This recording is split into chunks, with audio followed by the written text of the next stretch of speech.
சந்தோஷமாக இருக்கிறீங்கன்னு விசுவாசிக்கிறேன். அப்படி இருக்கிறவங்க சத்தமாக ஒரு ஆமேன் சொல்லலாம், இல்லை அல்லேலூயா சொல்லலாம். எடுத்துக்கொள்ளலாம். கலாத்தியரின் புஸ்தகம் 5வது அதிகாரம் 24வது வசனம். கலாத்தியர் 5:24. கிறிஸ்துவினுடையவர்கள் தங்கள் மாம்சத்தையும் அதன் ஆசை இச்சைகளையும் சிலுவையில் அறைந்திருக்கிறார்கள். நீங்க ஆண்டவருக்கு உரியவர்களா அப்படின்னா அதுல ஃபர்ஸ்ட் ஒரு அடையாளம் என்னன்னா, உங்களுடைய ஆசை இச்சைகளை நீங்க என்ன பண்ணியிருந்திருக்கணும்? சிலுவையில அறைந்திருக்க வேண்டும். இங்க வசனம் ரொம்ப அழகா சொல்லுது, தங்கள் மாம்சத்தையும் அதன் ஆசை இச்சைகளையும். எதனுடைய ஆசை இச்சை? மாம்சத்தினுடைய ஆசை இச்சைகளை சிலுவையில அறைந்திருக்க வேண்டும். இன்னைக்கு பல மதங்களும் அந்த டிசையர்ஸ், ஆசை, அதை பற்றி நிறைய கோட்பாடுகள் பல மதங்களில் சொல்லப்பட்டிருக்கிறது. ஆமென். வேதம் மட்டும்தான் சத்தியத்தை, இது 100% உண்மை, 100% இது சத்தியம். ஆமென், ஹல்லேலூயா. இது தெளிவான காரியம் வேதம். அப்போ இங்கே எந்த ஆசைகளே இல்லாமல் மனுஷன்லாம் வாழவே முடியாது. மனுஷன்னா ஆசை இருக்கணும். ஆமென். அவனுக்கு ஏதாவது ஒரு ஆசை விருப்பங்கள் இருந்தால் தான் அவன் மனுஷன். அப்போது பைபிள் ரொம்ப தெளிவாக சொல்லுது, எந்த ஆசைகள் மனுஷனுக்கு இருக்கக்கூடாது என்றால் மாம்சத்தையும் அதன் ஆசை இச்சைகள். மாம்சத்தினுடைய ஆசை இச்சைகள் மனுஷனுடைய வாழ்க்கையில பெரும் பாதிப்பை, வேதனையை உண்டாக்குறது என்று வேதம் சொல்லுகிறது. இன்னைக்கு மாம்சத்தினுடைய ஆசை இச்சைகளை நம்ம சிலுவையில அறைந்தே ஆக வேண்டும். அப்பதான் நம்ம தேவனுடையவர்கள், கிறிஸ்துவனுடையவர்கள் என்று நாம் அறிந்து கொள்ளலாம். The human passion not under the control of Holy Spirit is most dangerous than all so-called sin. Amen, hallelujah.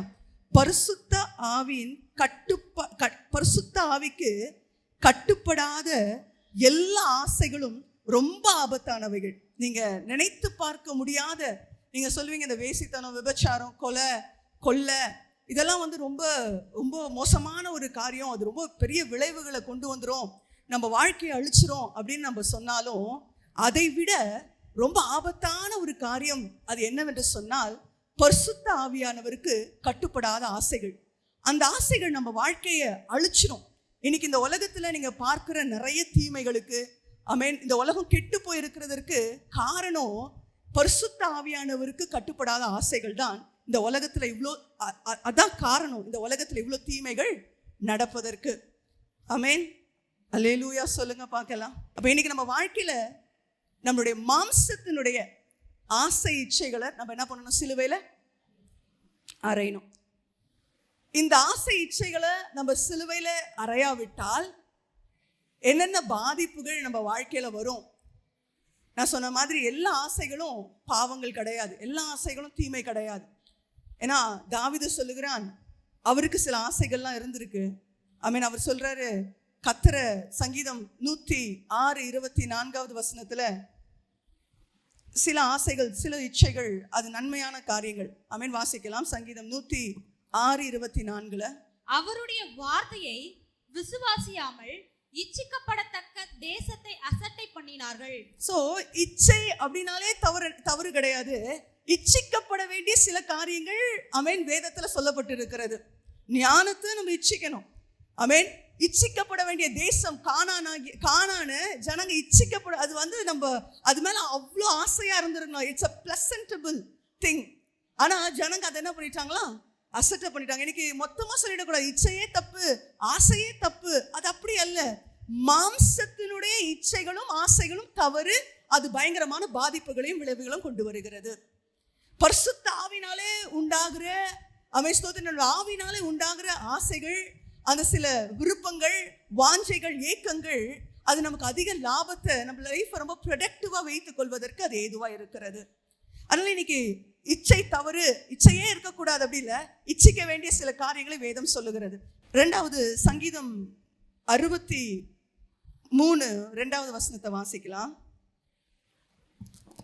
இப்படியே பரிசுத்த ஸ்தலத்தில் உம்மை பார்க்க ஆசையாய் இருந்து உமது வல்லமையையும் உமது மகிமையையும் கண்டேன். ஆமென், ஹல்லேலூயா. இந்த இடத்துல தாவீது சொல்லுகிறார், அவருக்கு ஒரு ஆசை என்னன்னா, பரிசுத்த ஸ்தலத்துல உங்களை பார்க்கறதுக்கு நான் எப்படி இருந்தேன்? ஆசையா இருந்தேன், உமது வல்லமையும் மகிமையும் கண்டேன் அப்படின்னு சொல்றார். அப்போ தாவீதுக்கு இந்த ஆசை ஆசைகள், இந்த இச்சைகள், இந்த விருப்பங்கள் அது மிக நன்மையானவைகள். அது அவர்களுடைய வாழ்க்கையில நல்ல ஆதாயத்தை, மிகுந்த நன்மைகளை என்ன பண்ணிச்சு கொண்டு வந்தது. இன்னைக்கு நீங்க யோசிச்சு பாருங்க, உங்க ஆசைகள் என்ன, உங்க விருப்பங்கள் என்ன, நீங்க எதை இச்சிக்கிறீங்க, நீங்க ஆசைப்படுற அந்த காரியம் உங்க வாழ்க்கையில மகிமையை கொண்டு வருமா, கனத்தை கொண்டு வருமா, உங்களுக்கு அது புகழ்ச்சியா இருக்குமா, இல்லாவிட்டால் அந்த ஆசைகள் இச்சைகள் உங்க வாழ்க்கையை அழிச்சிருமா அப்படின்னு நீங்க யோசித்து பார்க்கணும். இந்த மாம்சத்தினுடைய ஆசை இச்சைகளை சிலுவையில நம்ம அறையாமல் இருப்போம் என்று சொன்னால் நாம் தேவனுடையவர்களாய் இருக்க முடியாது. நீங்க நல்லா எழுதி வச்சுக்கலாம், நான் ஆண்டவருடையவள் கிடையாது. I don't belong to Christ. நான் தேவனுடையவள் அல்ல. அதனால நீங்க செக் பண்ணுங்க, இன்னைக்கு உங்களோட டிசையர் என்ன. நீங்க நோட் வச்சிருந்தீங்கன்னா உங்க ஆசைகள் என்ன அப்படின்னு போட்டு கொஞ்சம் லிஸ்ட் அவுட் பண்ணுங்க. நீங்க எதை வாஞ்சிக்கிறீங்க, உங்க இச்சை என்ன, நீங்க எதை எப்பவுமே வாஞ்சையா தேடிட்டு இருக்கிறீங்க, அது உங்களுக்கு நன்மையை கொண்டு வருமா அப்படின்னு ஒரு ஒரு பரிசோதனையை நீங்க என்ன பண்ணலாம், செய்து கொள்ளலாம். இன்றைக்கு ஸ்தோத்திரம், நம்ம பேச போகிற காரியம் இச்சையினால் வரும் பாதிப்புகள். இச்சை எப்படிப்பட்ட விளைவுகளை, எப்படிப்பட்ட ஆபத்துகளை மனுஷனுடைய வாழ்க்கையில உலகத்துல கொண்டு வந்தது என்று சொல்லி நம்ம பார்க்கலாம். முதலாவது காரியமாக இச்சைனால உலகத்துல கேடு வந்தது. என்ன வந்தது? இச்சைகளால உலகத்துல என்ன வந்தது? இது இச்சை அப்படின்னு சொன்னா நீங்க என்ன சொல்லணும்? மாம்சத்தின் இச்சையினால. என்ன இச்சையினால? மாம்சத்தின் இச்சையினாலே ஆசையினாலே என்னென்ன ஆபத்துகள், என்னென்ன விளைவுகள் வந்தது அப்படின்னு பார்க்கும்போது, முதல் பாயிண்டா இச்சைனாலே உலகத்துல என்ன உண்டாயிற்று? கேடு உண்டாயிற்று. இந்த உலகம் ஃபுல்லா கேடுல கடக்கிறதற்கு காரணம் இச்சை, மாம்சத்தினுடைய இச்சை. நம்ம எல்லாருக்கும் தெரியும், ஆதாம் உலகத்தை ரொம்ப அழகா படைச்சு ஆண்டவர் எல்லாமே நன்மைன்னு பார்த்தார். இந்த உலகத்துல ஒரு தீமையும் கர்த்தர் வைக்கவே இல்லை. ஒரு கெட்டது அப்படின்னு ஆண்டவர் படைச்சதெல்லாம் பார்த்து நல்லது நல்லது என்று கண்டார் என்று வேதம் சொல்லுகிறது. நான் இவ்வளோ அழகான உலகம், ஸ்தோத்திரம், ரொம்ப பியூட்டிஃபுல்லான ரிலேஷன்ஷிப்ஸ் எல்லாம் ரொம்ப அழகா படைச்சு வைக்கும்போது இந்த உலகம் கேடாய் மாறுவதற்கு, கொடுமையாய் மாறுவதற்கு ஒரு பெண்ணினுடைய இச்சை காரணமா இருந்தது. அந்த ஏவாள் இச்சித்த அந்த காரியம் ஆதியாகமத்தின் புஸ்தகத்துல 3வது அதிகாரத்துல 6ஆம் வசனத்துல நீங்க வாசிக்கும் போது, இச்சிக்கப்படத்தக்க விருட்சமாய் இருக்கிறது என்று கண்டு கனியை பறித்து புசித்து தன் புருஷனுக்கு கொடுத்தால் அவனும் புசித்தான். அல்லேலூயா. அது புத்தியை தெளிவிக்கிறதற்கு இச்சிக்கப்படத்தக்கதா இருக்கிறது என்று வேதத்துல போட்டிருக்கு. அவளுடைய இச்சை மாம்சத்திலிருந்து ஃப்ளஷ்ல இருந்து டிசையர். அந்த ஆசை எப்படி வந்தது? அந்த ஆசை எப்படி தூண்டப்பட்டது என்றால் சர்ப்பம் பேசினது. ஹல்லேலூயா.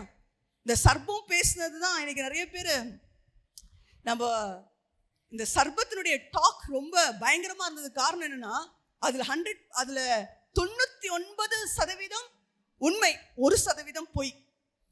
அதனாலதான் அந்த சர்ப்பத்தினுடைய வாய்ஸை ஏவாளால அசட்ட பண்ணவே முடியல. இப்ப இன்னைக்கு அந்த இச்சிக்கப்பட மாம்சத்திலிருந்து வந்த இச்சைய ஏவாளால அடக்க முடியாம அந்த கனியை என்ன பண்ணிட்டா? பறிச்சு புசிச்சுட்டா.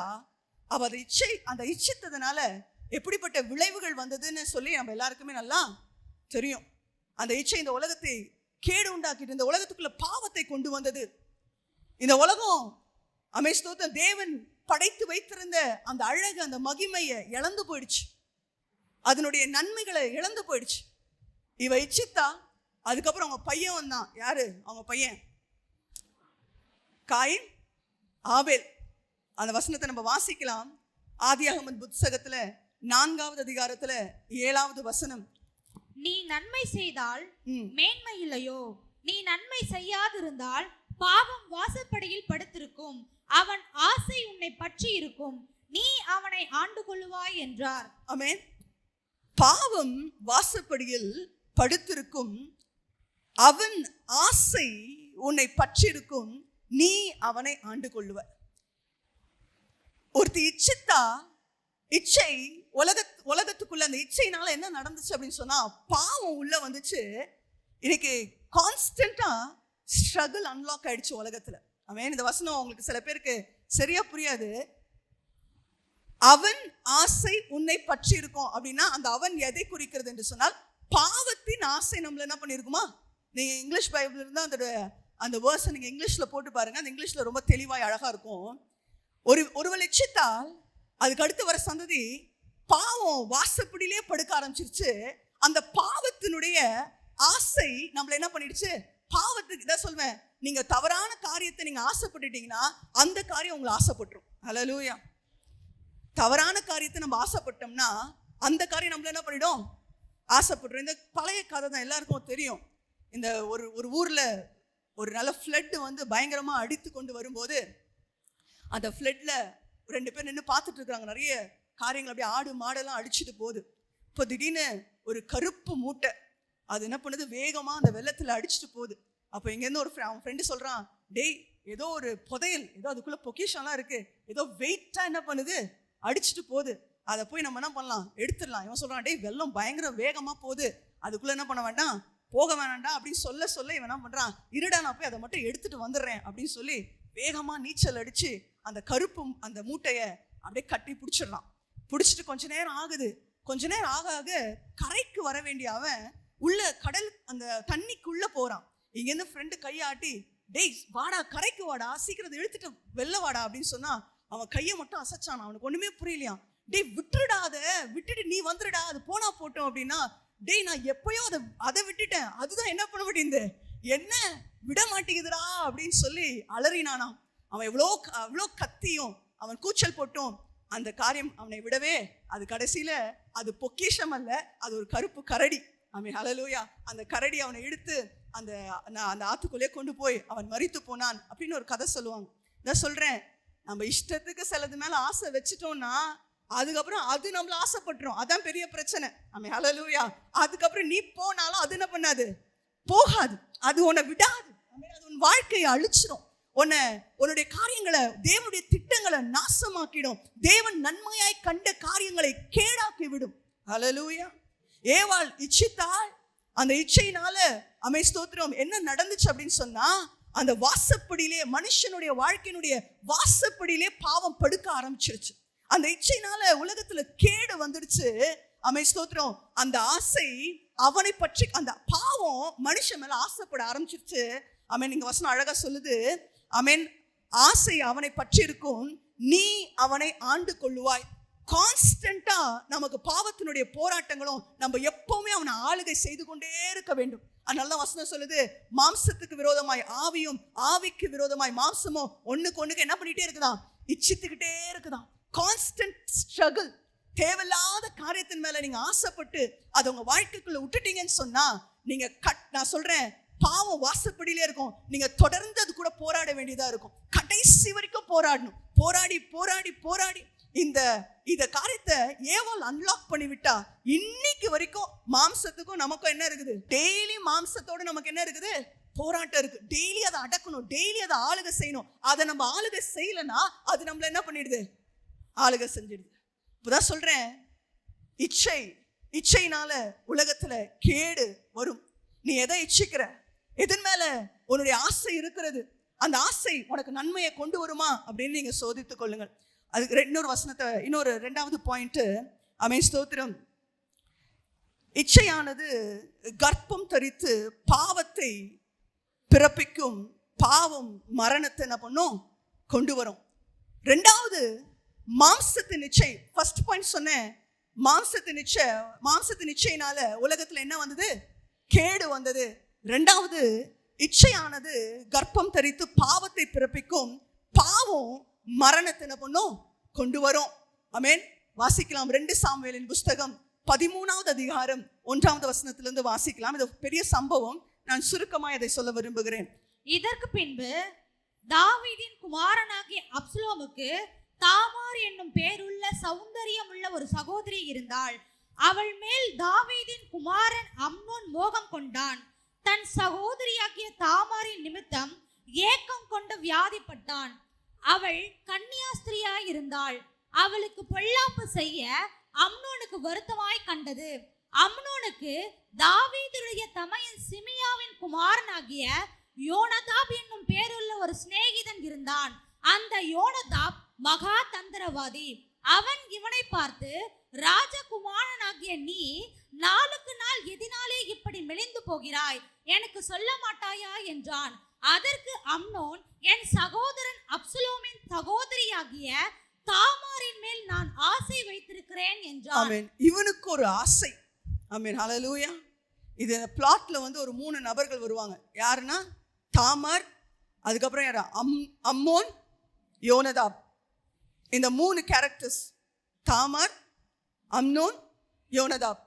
இந்த அம்னோனுக்கு யார் மேல ஆசை வந்துருச்சு அப்படின்னு சொன்னா அவனுடைய சகோதரி. ஆமென். சகோதரி என்று சொன்னால் ஒரே தாயின் பிள்ளை அல்ல, தகப்பன் ஒருவர், வேற தாயின் பிள்ளை. அவ பேர் தாமார். அவ மேல இவனுக்கு ஒரு ஆசை. நான் சொல்றேன், இந்த ஆசை என்ன பண்ணும் அப்படின்னா உன்னை அப்படியே இழைக்க பண்ணும், உன்னை அப்படியே வாட பண்ணும், உன்னை ஏங்க பண்ணும். சில பேருக்குலாம் அந்த ஆசை வந்துருச்சுன்னா அப்படியே ஒரு மாதிரி ஆயிடுவாங்க. ஆமா, அது அந்த ஆசைக்கு அந்த கெப்பாசிட்டி இருக்குங்க. உங்களை தூங்கவே விடாது, உங்களை யோசிக்க வச்சுட்டே இருக்கும், உங்களை டிஸ்டர்ப் பண்ணிட்டே இருக்கும். இதை சொல்லுவாங்க, if you are really desperate about something the universe will give you அப்படின்னுவாங்க. நம்ம ஏதாவது ஒன்றுத்து மேலே ரொம்ப கிரேஸாக இருந்தோம்னா கட்டாயமாக அது நம்ம கிட்ட என்ன பண்ணும், வரும். இந்த அம்னோன் அந்த தாமார் மேலே ஆசை வைக்கிறான். ஆசை வச்சு அவனுடைய உடம்பு இழைக்குது, அவன் வியாதிப்படுறான். அவனுக்கு வியாதி வந்துருச்சு.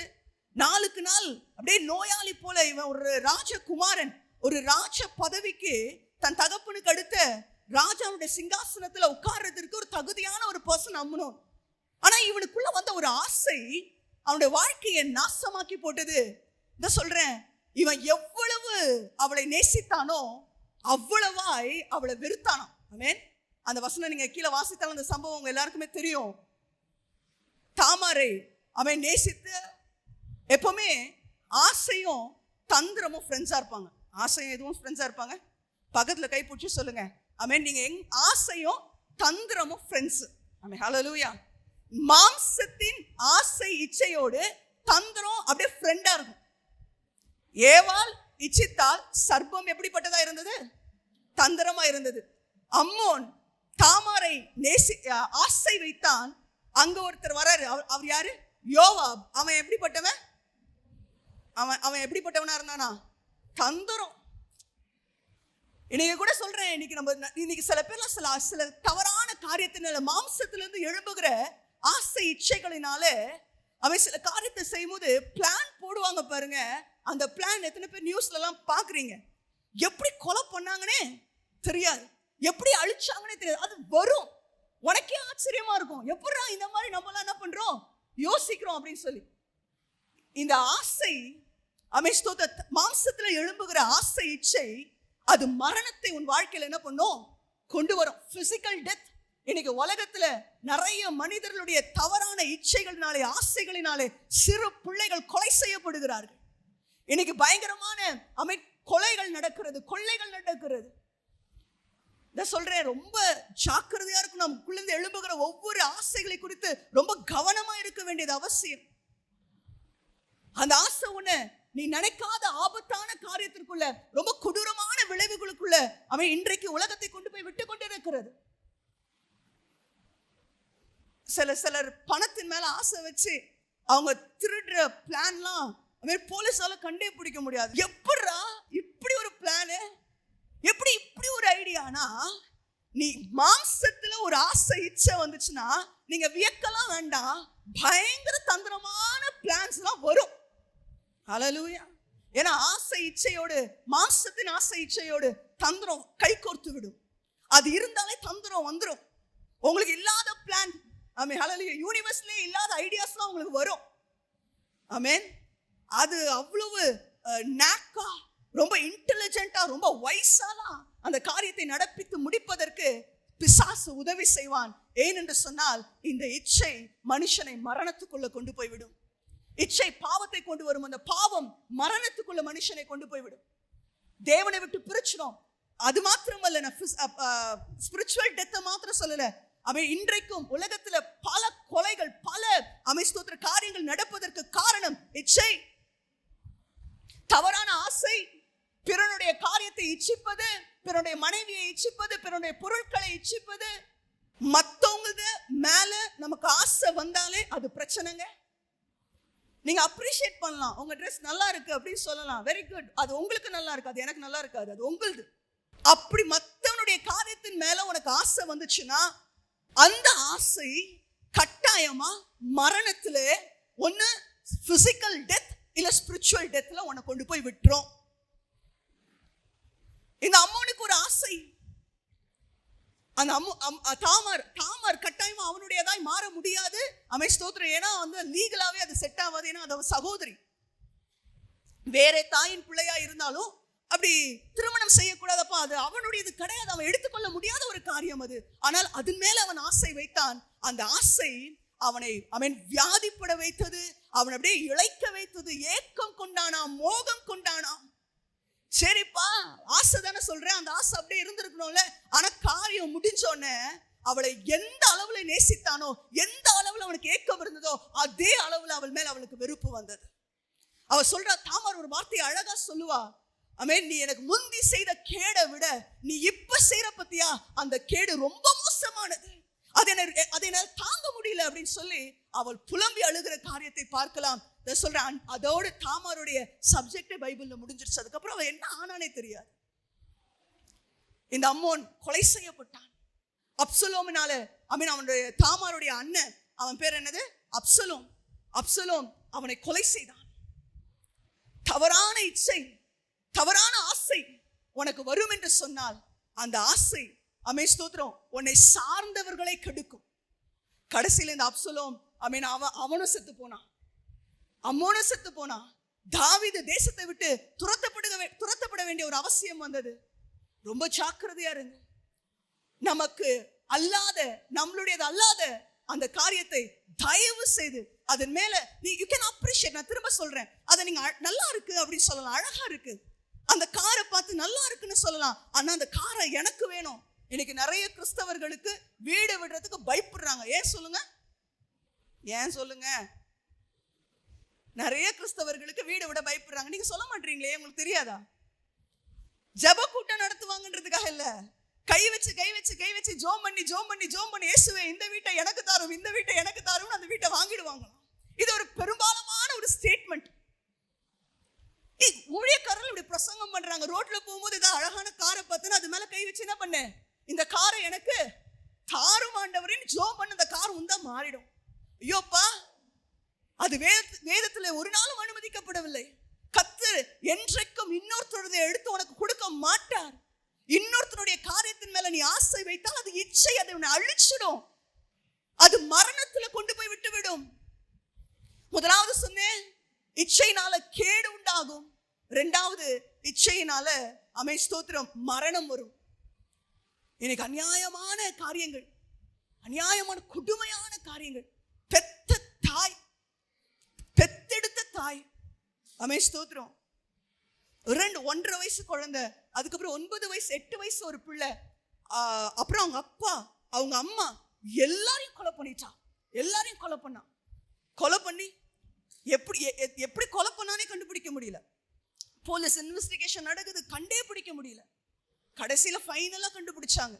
அவ ஏதோ ஒரு பாஸ்பரஸ் அப்படின்ற ஒரு இதை வச்சு மைல்டா வச்சு கொண்டிருக்கிறா. காரணம் அவளுடைய இச்சை, அவளுடைய தவறான ஆசைகள். பணம் கிடைக்குது, தவறான உறவுகள். இதை இந்த பிள்ளை, இந்த சின்ன பிள்ளை பார்த்துட்டா அப்படின்னு சொல்றதுனால கொலை செய்து கடைசியில என்ன நடந்தது தெரியுமா? அவளை அரெஸ்ட் பண்ணிட்டாங்க. ரொம்ப கேஸ் அரெஸ்ட் பண்ணிட்டாங்க. அப்படியே நாட்கள் போனது. ஜெயிலுக்குள்ள அவள் தூக்கு மாட்டி மரித்து போனாள். கடிதம் எழுதி வைத்துட்டு மரிச்சு போயிட்டா.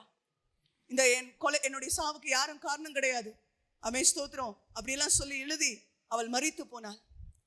எனக்கு ரொம்ப கேர்ஃபுல்லா இரு. உனக்கு எது மேல ஏதாவது ஆசை வருதுன்னா உடனே செக் பண்ணு. இது மாம்சத்தின் ஆசையா, மாம்சத்தினுடைய இச்சையா, ஸ்தோத்திரம் இல்ல பரிசுத்த ஆவியானவர் எனக்குள்ள கொடுத்த ஆசையா? ஆசை இருக்கக்கூடாது என்று நான் சொல்லவில்லை. திரும்ப நீங்க புரிஞ்சுக்கணும், மனுஷன் தான் நம்ம ஆசைப்படணும். ஆனா இந்த ஆசை என்னுடைய மாம்சத்துல வந்த எண்ணமா, எனக்கு மாம்சத்துல வருகிற அந்த ஆசையா, பரிசுத்த ஆவியானவருக்கு அது கட்டுப்பட மாட்டேங்குதா? நோன்னு சொன்னா அது நிக்க மாட்டேங்குதா? அது அப்படியே உன்னை ஒரு மாதிரி அப்படியே ஏங்க வைக்குதா, உன்னை அப்படியே இழைக்க வைக்குதா, உன்னை தூங்க விட மாட்டேங்குதா? அப்ப நீ கேர்ஃபுல்லா இருக்கணும். தந்திரமான ஆலோசனைகள் அதுல வருதா? உனக்குள்ள இருந்தே அப்படியே பயங்கரமா பிளான் எல்லாம் வருதா? நீ ரொம்ப ஜாக்கிரதையா இருக்க வேண்டும். அந்த இச்சை உன்னை கொலை செய்து விடும், உன்னை அழிச்சிடும், உன்னை சுற்றிலும் இருக்கிற நபர்களுடைய வாழ்க்கையை கெடுத்துடும். அவைகள் இன்னொன்னு சொல்றேன், அப்படி வருகிற ஆசைகள் அது ரொம்ப நாளைக்கு நிலைத்திருக்க போகிறது இல்ல.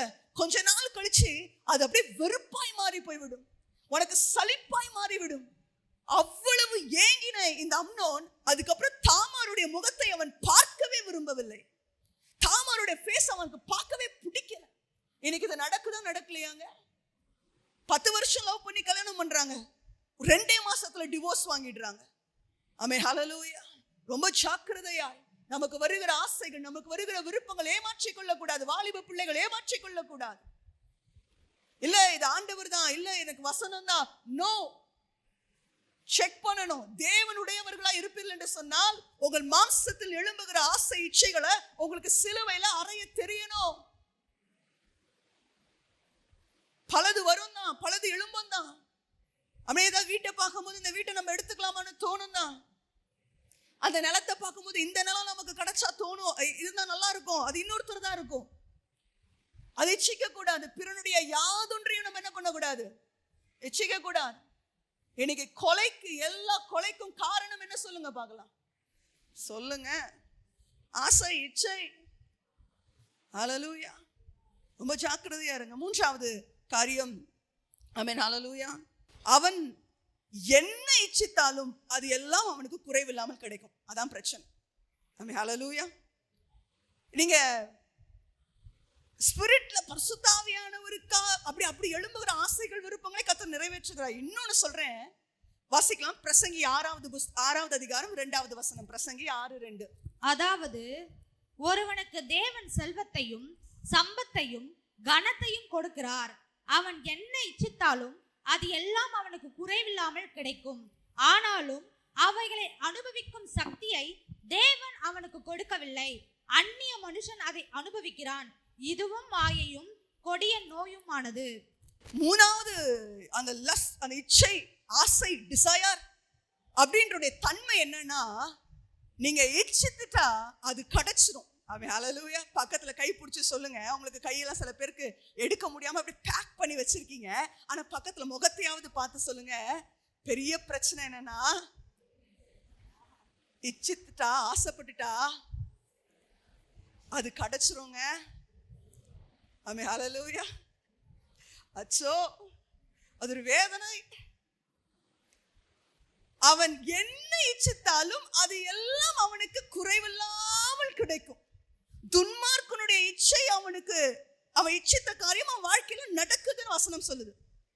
சங்கீதத்துல துன்மார்க்கன் எதை இச்சித்தாலும் அது அவனுக்கு என்ன பண்ணுதான், கிடைக்குதான். ஹல்லேலூயா. மாம்சத்துல ஒரு ஆசை, இச்சை எழும்பி அதை நீ சிலுவையில் அறையாமல் போவா என்று சொன்னால் நீங்க நினைச்சிடக்கூடாது அப்படியே ஆண்டவர் தடுத்துருவாரு. ஏவாள் அதனாலதான் ஆண்டவர் தடுக்கல. ஆமென். அவ இச்சித்தோன்னு விட்டார். அவ இச்சிக்காமல் இருந்தா சரி, பிசாசு சர்பம் சொல்லுது சாப்பிட்டு பார்க்கலாம் அப்படின்னு நினைச்சிருந்தா கூட ஆண்டவர் போய் வேண்டாம் ஏவாளே அப்படின்னு ஒரு சத்தம் அப்படியே ஏதேன் தோட்டத்துக்குள்ள. எனக்கு இந்த ஏதேன் தோட்டத்தை ஒரு 4-5 ஆங்கிள், டிஃப்ரெண்ட் ஆங்கிள் படம் எடுக்கணும்னு ஆசை. ஆமென், ஹல்லேலூயா. அது இப்படி நடக்காமல் இருந்திருந்தால் அப்படின்னு ஒரு ஒரு 4-5 சீக்வன்ஸ் வச்சிருக்கேன். ஆமென், இப்படி எடுத்து பார்க்கலாம் அப்படின்னு சொல்லி. ஹல்லேலூயா. அப்போ அங்க கட்டாயமா சொல்றேன், அங்க ஏவாள் ஒருவேளை பிசாசு சொல்லுது சரி அப்படின்றத கூட ஆண்டவர் வந்து அங்கிருந்து மேல இருந்து ஏவாளே எடுக்காதே, தொடாதே அப்படின்னு ஒரு சவுண்ட் வந்திருக்கும். இல்ல அவ தொட போகும்போது அந்த மரம் அப்படியே அசைஞ்சிருக்கும், ஏதாவது ஒன்று நடந்திருக்கும். ஆனா அவ இச்சித்துட்டா, அது மேல அப்படியே ஆசை வச்சுட்டா. ஆமென், ஹல்லேலூயா. அவன் என்ன இச்சித்தாலும் அது எல்லாம் அவனுக்கு குறைவில்லாமல் கிடைக்கும். அதனால ரொம்ப கேர்ஃபுல்லா இருக்கணும். என்னாகமம் புஸ்தகத்திலே 11வது அதிகாரத்திலே 34வது வசனத்தை வாசிக்கலாம். என்னாகமத்தின் புஸ்தகம் 11வது அதிகாரம் 34வது வசனம். இச்சித்த ஜனங்களை அங்கே அடக்கம் பண்ணினதினால் அந்த ஸ்தலத்துக்கு கிப்ரோத் அத்தாவா என்று பெயரிட்டான். அந்த ஸ்தலத்திற்கு கிப்ரோத் அத்தாவா, ஆமென், என்ன என்று சொன்னால் இச்சித்த ஜனங்களை அடக்கம் பண்ணின ஒரு இடம். அது என்ன இச்சித்தாங்க அந்த ஜனங்க அப்படின்னு சொன்னா, காடையை இச்சித்தாங்க. முதல் முறை காடை கேட்கிறாங்க ஜனங்க, ஆண்டவர் என்ன பண்றாரு, கொடுக்கிறார். 2வது முறை காடை கேட்கிறாங்க. எப்படி கேட்டிருக்கணும், காடை கேட்டது தப்பு இல்லை. ஆமென், ஹல்லேலூயா. அப்படியே இச்சித்து அப்படியே அது பயங்கரமா அதை பெருசாக்கி, அந்த என்னாகும் 11வது அதிகாரத்தை முதல்ல இருந்து நீங்க வாசித்து பாருங்க வீட்டுல. அவங்க என்ன பண்ணுவாங்களா, வாசல்கள்ல நின்று அவன் வீட்டு வாசல்ல நின்று அப்படியே முறுமுறுப்பான். ஐயோ, நாங்க என்ன பண்ணுவோம், எகிப்துல நல்ல வெள்ளரிக்காய் சாப்பிட்டோம், பூண்டு சாப்பிட்டோம், மச்சங்கள் எல்லாம் எங்களுக்கு விலையில்லாமல் கிடைத்தது, நல்ல மீனெல்லாம் சாப்பிட்டோம். ஆனா இந்த வனாந்திரத்துல இந்த மன்னா மட்டும்தான், இந்த மன்னா எங்களுக்கு சலிப்பா இருக்கு. ஆமென், ஹல்லேலூயா. இச்சை வரும் என்று சொன்னால் மன்னா சலிப்பாகும், எகிப்து அழகாய் மாறும். அடிமைத்தனத்தின் எகிப்துல அவன் தான் கூக்குரலிட்டான், அவன் சொல்ற ஆளோட்டிகளால ஒடுக்கப்பட்டான். அவ்வளவு வேலை, சொல்ல போனா அவனுக்கு சாப்பிட கூட பார்வோன் என்ன கொடுக்கல, டைம் கொடுக்கல. ஆனா இச்சை வந்தோன்னே எகிப்து ரொம்ப அழகாய் தெரிகிறது. எகிப்து ரொம்ப நல்லது, சூப்பரா இருந்துச்சு, நாங்க மீன் சாப்பிட்டோம், அதை சாப்பிட்டோம் அப்படின்னு சொல்றான். தேவனுடைய மன்னா இதுவரையும் யாரும் சாப்பிட்டிராத, தேவ தூதர்கள் மாத்திரம் சாப்பிடக்கூடிய அந்த விலையேற பெற்ற காரியம் அற்பமா அவன் கண்ணுக்கு தெரிஞ்சது. ஆமென். கூடார வாசல்னு அழுற, இச்சித்த காரியம் கிடைக்கலன்னு ஒரே அழுக, வேதனை, முறையிடுறாங்க. பக்கத்துல இருக்கவங்க கிட்ட எல்லாம் சொல்றான். காரணம் என்ன தெரியுமா? இச்சை உள்ள ஜனங்களோடு கூட அவர்கள் சேர்ந்து கொண்டார்கள். இச்சையுள்ள ஜனங்களோடு கூட சேர்ந்து கொண்டு இச்சை உள்ளவர்கள் ஆகி, ஆமென் ஸ்தோத்திரம், மன்னாவை அற்பமாய் பார்த்து எகிப்தை பெருசா பேசி, ஆமென் ஹல்லேலூயா, புலம்பி கூக்குரலிட்டாங்க. ஆண்டவர் வந்து இறங்கி, ஏன் இப்படி பண்றீங்க, ஐயோ இந்த மன்னா எவ்வளவு பெருசு, அதெல்லாம் எக்ஸ்பிளைனே பண்ணல. ஆண்டவனே ஒண்ணு கேட்கிறாரு, என் கை குறுகலப்பா, என் கை குறுகிடுச்சுன்னு நினைக்கிறியா? மோசே அழுறான், கதறான் ஆண்டவருடைய சமூகத்துல போய், நானாயா இந்த இவங்களெல்லாம் பெத்தேன், இவங்களை மார்போடு அணைத்து ஆமென் ஸ்தோத்திரம் கானானுக்கு கொண்டு போறதுக்கு நான் என்ன இவங்களை பெத்தனா அப்படின்னு புலம்பும் போது ஆண்டவர் சொல்றாரு, நீ கவலைப்படாத, இவன் என்ன, அவன் இச்சிக்கிற அந்த காடைய நான் கொண்டு வந்து கொடுக்குறேன். எப்படி குவிச்சாராம், அந்த பாளையம் ஃபுல்லா, ஆமென் ஹல்லேலூயா, அந்த பாளையம் ஃபுல்லா 2 முழம் அளவுக்கு ஆமென் காடைகள் வந்து விழுந்தது. ஒரு கீழ்காற்றை கர்த்தர் அனுப்பினார், கடற்கரையிலிருந்து காடைகள் வந்து விழுந்தது. எல்லாம் பயங்கரமா சாப்பிட்டான். ஆனா அந்த இறைச்சி அந்த பல்லுக்குள்ள இருக்கும் போதே எல்லாம் செத்தானுங்க. ஹல்லேலூயா. நான் சொல்றேன், நீங்க இச்சிக்கிற காரியங்கள் உங்க வாழ்க்கையில கிடைச்சிரும், ஆனா அனுபவிக்கிற சக்தியை கர்த்தர் எடுத்துருவார். ஹல்லேலூயா. எத்தனை பேர் பயங்கர டேஞ்சரஸ் சொல்றீங்க? இது எத்தனை பேர் ரொம்ப டேஞ்சர்னு சொல்றீங்க? எத்தனை பேருக்கு பயமா இருக்கு? இப்ப வந்துரும், கிடைச்சிரும். நீ பின்னாடியே போயிட்டு இருக்கிற, ஆண்டவர் வேண்டாம் வேண்டாம்னு சொல்லிட்டு இருக்கிற அந்த காரியத்தின் மேல அப்படியே முறுமுறுக்கிற, அழுற, ஜெபத்துல கதற, ஆண்டவர் கொடுத்துடுவாரு. ஆமென் ஸ்தோத்திரம். நீ போதும் போதும் சொல்ற அளவுக்கு கொடுப்பாரு. ஆனால் அதை அனுபவிக்கிற சக்தியை எடுத்துடுவார். அது மிகவும் பரிதபிக்கக்கூடிய நிலைமை. அவன் என்ன இச்சித்தாலும் அது எல்லாம், நீங்க கவலைப்படாதீங்க, பயப்படாதீங்க, சபையே பயப்படாதீங்க, சிஸ்டர்ஸ், பிரதர்ஸ், வாலிப பிள்ளைகள், ஐயோ கிடைக்காம போயிடுமோ, கிடைச்சிரும். நான் உனக்கு அந்த நல்ல செய்தியை சொல்றேன், கிடைக்கும். நீ இச்சிக்கிறது உனக்கு கிடைக்கும். நீ ஏங்குற, நீ அழுற, நீ முறுமுறுக்கிற அந்த காரியம் வாழ்க்கையில வரும். ஆனால் அதை அனுபவிக்கிற சக்தியை கர்த்தர் உனக்கு கொடுக்க மாட்டார். காடைய சாப்பிட்டான், சாப்பிட்டு பல்லுல இருக்கும் போதே செத்து போனான். இச்சித்த ஜனங்களை நீ அடக்கம் பண்ணினால் தான், உனக்குள்ள மாம்சத்துல எழும்புகிற ஆசைகளை, இச்சைகளை நீ அடக்கம் பண்ணாமல் கானானுக்குள்ள நீ போக முடியாது. அதற்கு பேர் கிப்ரோத் அத்தாவா என்று பெயரிட்டான். நான் சொல்லுவேன், இந்த கிப்ரோத் அத்தாவா தான் கலாத்தியர் நம்ம வாசித்த 5வது அதிகாரம் 24வது வசனம். ஹல்லேலூயா.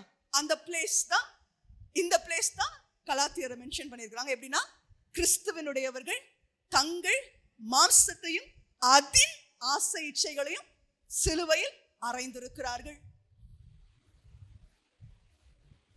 அந்த இச்சித்த எல்லா ஜனங்களையும் அடக்கம் பண்ணிட்ட பிறகுதான் பிரயாணம் ஆரம்பித்தது. அவங்க கானானுக்குள்ள போனாங்க. இச்சித்த ஜனங்கள் சாகுற வரைக்கும் கானானுக்குள்ள போக முடியல.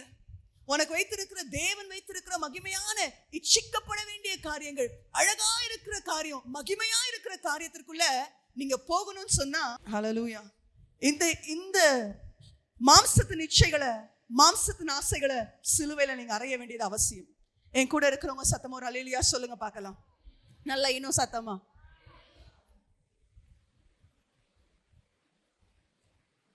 உனக்கு இச்சித்ததெல்லாம் கிடைச்சிடும். இச்சித்ததெல்லாம் கிடைக்கும். ஃபர்ஸ்ட் பாயிண்ட் சொல்லுங்க. ஆமென். இச்சைனால் கேடு வரும். இரண்டாவது,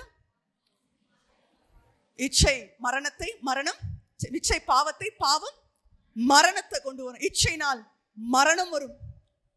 2 விதமான மரணமும், ஸ்பிரிச்சுவல் டெத், பிசிக்கல் டெத். இது 2மே நடக்கும். ஹல்லேலூயா.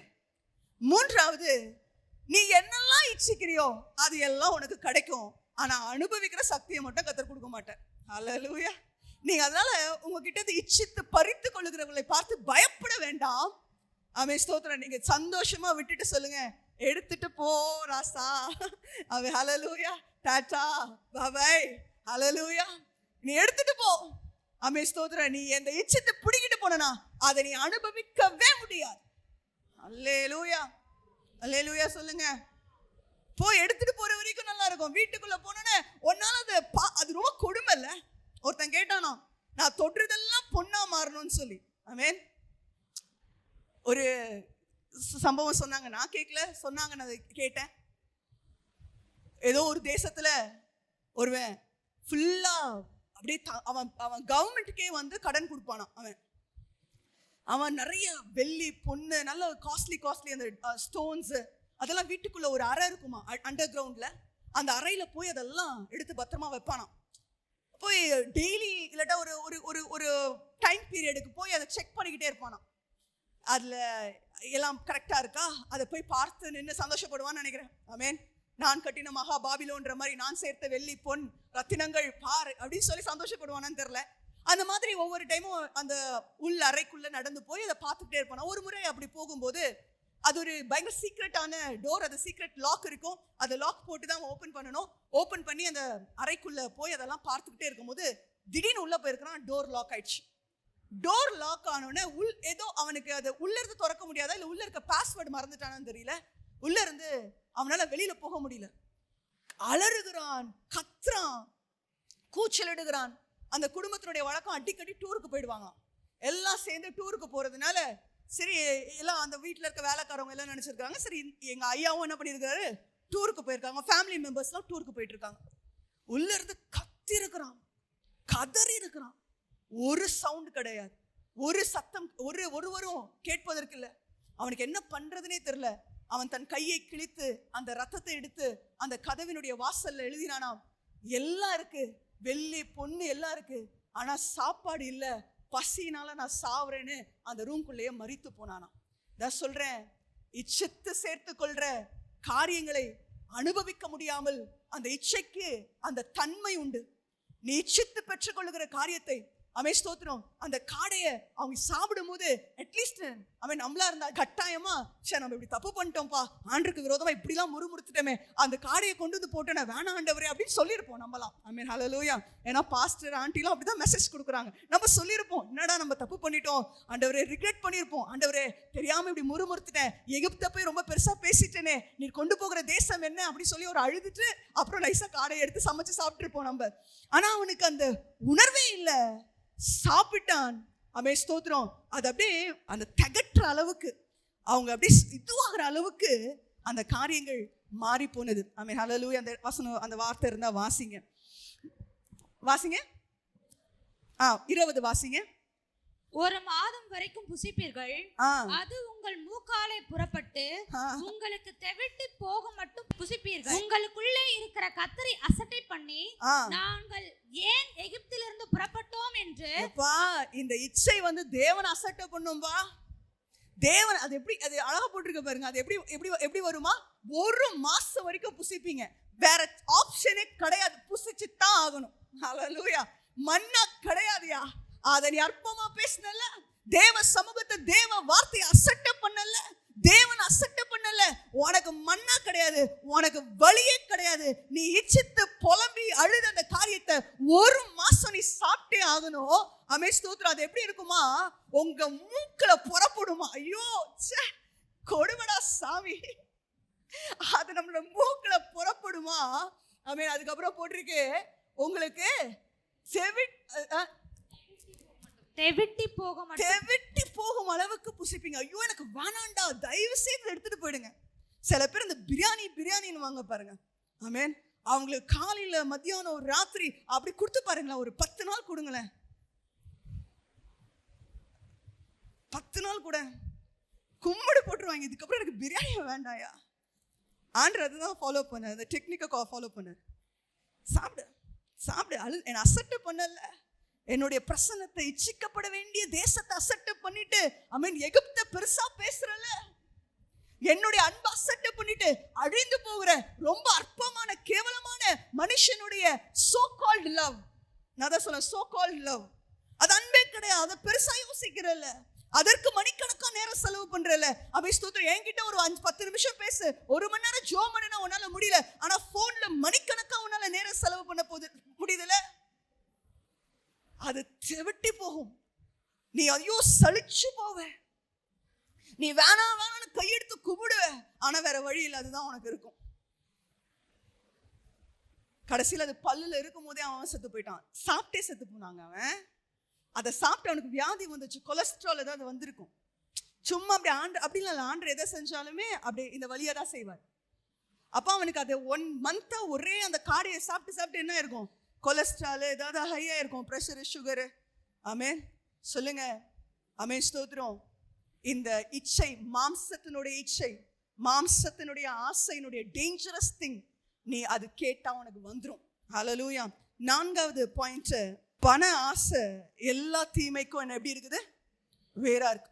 4வது, ஆசைகள் நிறைய, மாம்சத்தின் ஆசைகள், மாம்சத்தின் இச்சைகள் எல்லா தீமையினுடைய வேர். ஹல்லேலூயா. மாம்சத்தின் ஆசை, இச்சை நிறைய உங்களுடைய வாழ்க்கையில் இருக்கிற நிறைய ப்ராப்ளம் உடைய ரூட் காஸ் அந்த ஆசை, அந்த பண ஆசை. எல்லா தீமைக்கும் வேறா இருக்கிறது. சிலர் அதை இச்சித்து விசுவாசத்தை விட்டு வழுவி அநேக வேதனைகளாலே தங்களை உருவ குத்தி கொண்டார்கள். இந்த ஆசை நிறைய அந்த ஆசை, அந்த இச்சை, அதோடைய தன்மையை குறித்து நான் பேசுகிறேன். வெறும் பண ஆசையை மாத்திரம் சொல்லவில்லை, மாம்சத்தினுடைய எல்லா ஆசைகள் அது நிறைய ப்ராப்ளம் உடைய ரூட் காஸா இருக்கும். அது இச்சித்து உருவ குத்திப்பாங்களாம். ஆமென் ஹல்லேலூயா. அந்த ஆசை இச்சை உன்னை டெய்லி குத்திட்டே இருக்கும், உன்னை வேதனைப்படுத்திக்கிட்டே இருக்கும். யோசுவாவின் புஸ்தகம் 7வது அதிகாரம் 21வது வசனத்தை வாசிக்கலாம். யோசுவா 7:21. கொள்ளையிலே நேர்த்தியான ஒரு பாபிலோனிய சால்வையையும் 200 வெள்ளி சேக்கலையும் 50 சேக்கல் நிறையான ஒரு பொன் பாலத்தையும் நான் கண்டு அவைகளை இச்சித்து எடுத்துக்கொண்டேன். இதோ அவைகள் என் கூடாரத்தின் மத்தியில் பூமிக்குள் புதைத்திருக்கிறது, வெள்ளி அதன் அடியில் இருக்கிறது என்றான். ஹல்லேலூயா. இங்க ஆகான் அவன் இச்சித்து எடுத்துக்கிறான். என்ன எடுத்துக்கிறான்னா, ஒரு நல்ல பாபிலோனிய சால்வை. டே இச்சித்ததே இச்சித்த, கொஞ்சம் நல்லா ஏதாவது பெருசா. பாபிலோனிய சால்வையின் மேல உனக்கு ஒரு இச்சை, ஒரு ஆசை. இச்சித்து எடுத்து மறைச்சு வச்சுக்கிட்டான்.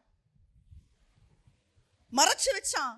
உங்க எல்லாருக்கும் தெரியும், அந்த எரிகோவை சுற்றி வந்து ஆமென் எரிகோ கோட்டை துதினால வீழ்ந்து ஜெயித்த அந்த கூட்டம், சின்ன பட்டணம், என்ன பட்டணம், அடுத்த உள்ள பட்டணம், ஆயி பட்டணத்துக்கிட்ட கேவலமா தோத்து போனாங்க.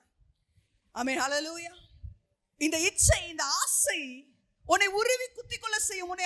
உன்னை வந்து எல்லா தீமைக்கும் வேறா இருக்கும். It is a root cause. அந்த குட்டி ஆயி பட்டணத்திற்கிட்ட தோத்து அதனுடைய வேர், அதனுடைய காரியம் என்ன என்று சொன்னால் ஆகானுடைய இச்சை. புரியவே இல்லை. நம்ம எவ்வளவு பெரிய பெரிய ராஜாக்களை ஜெயித்திருக்கிறோம், எவ்வளவு பெரிய ராஜ்யங்களை பிடித்திருக்கிறோம். நம்மளை குறித்ததான பயம் நம்மளை சுற்றிலும் இருக்கிற எல்லா தேசங்களுக்கும் இருக்கிறதே. ஆனா கடைசியில கானான் பக்கத்துல போயிட்டோம், யோர்தானை தாண்டி கானான் பக்கத்துல போயிட்டோம். இங்க இருக்கிற இந்த சின்ன ஆயி பட்டணத்துக்கிட்ட தோத்து போயிட்டோமே அப்படின்னு அலசி ஆராயிரம் யோசுவா. அவனுக்கு ஒண்ணுமே புரியல. தேவ சமூகத்துல போய் விசாரிக்கிறான். அவன் தேவன் சொல்லுகிறார், அங்க மாம்சத்தின் இச்சை இருக்கிறது. ஆமென் ஹல்லேலூயா. அவன் இச்சித்து அதை எடுத்து ஒளித்து வைத்திருக்கிறான். அந்த இச்சை தான் அவ்வளோ பெரிய தோல்விக்கு ரூட் காஸா இருந்துச்சு. ஆமென் ஹல்லேலூயா. நான் சொல்றேன், பண ஆசை, சில ஆசைகள் உனக்குள்ள இருந்து எழும்பும் போது கடைசியில என்ன நடந்தது? அந்த ஆகானுக்கு அவனுடைய முழு குடும்பத்தை ஃபர்ஸ்ட் பூமி அதிர்ச்சி எங்க வந்துச்சுன்னு சொன்னா அங்கதான் வந்தது. கோரேசன் கூட்டத்துல அங்க பூமி பிளந்து விழுங்கினது. இந்த இடத்துலயும் அவங்கள நிக்க வச்சு கல் அடித்து அந்த ஃபுல்லா கற்குவியலை போட்டு அவர்கள் என்ன பண்ணாங்க? முழு குடும்பத்தையும் கொன்று போட்டார்கள். ஹல்லேலூயா. நான் சொல்றேன், உன்னுடைய மாம்சத்தினுடைய இச்சை, ஆசை, எல்லா பிரச்சனைக்கும் அது ரூட் காஸா இருக்கும். அது நிறைய தோல்விகளை கொண்டு வந்துரும். நிறைய பேர் அதனால தங்களை உருவ குத்தி கொள்ளுகிறார்கள்.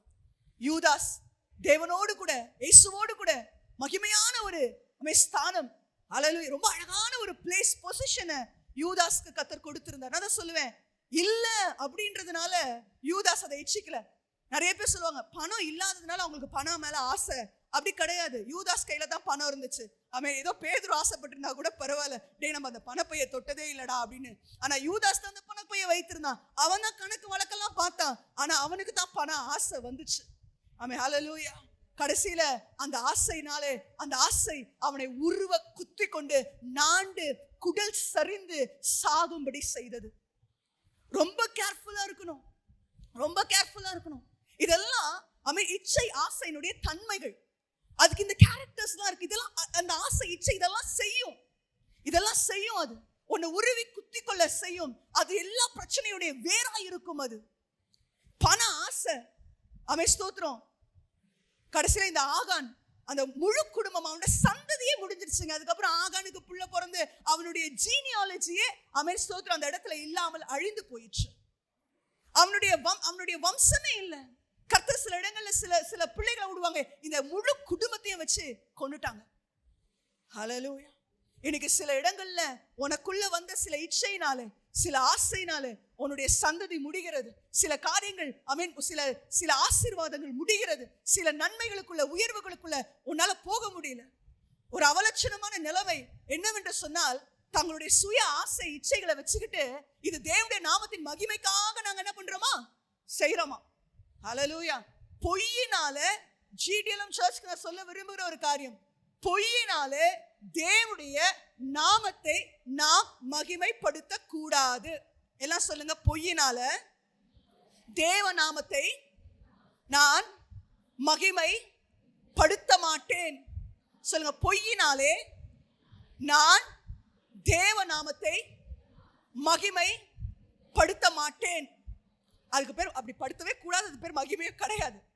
சில பேர் சொல்லுவாங்க, வீட்டுல பணம் இவ்வளவுதான் இருக்கும், ஆனா கல்யாணத்தை ஜாம்னு நடத்தணுமா, கிராண்டா நடத்தணுமா, கடனை வாங்கி நடத்தணுமா.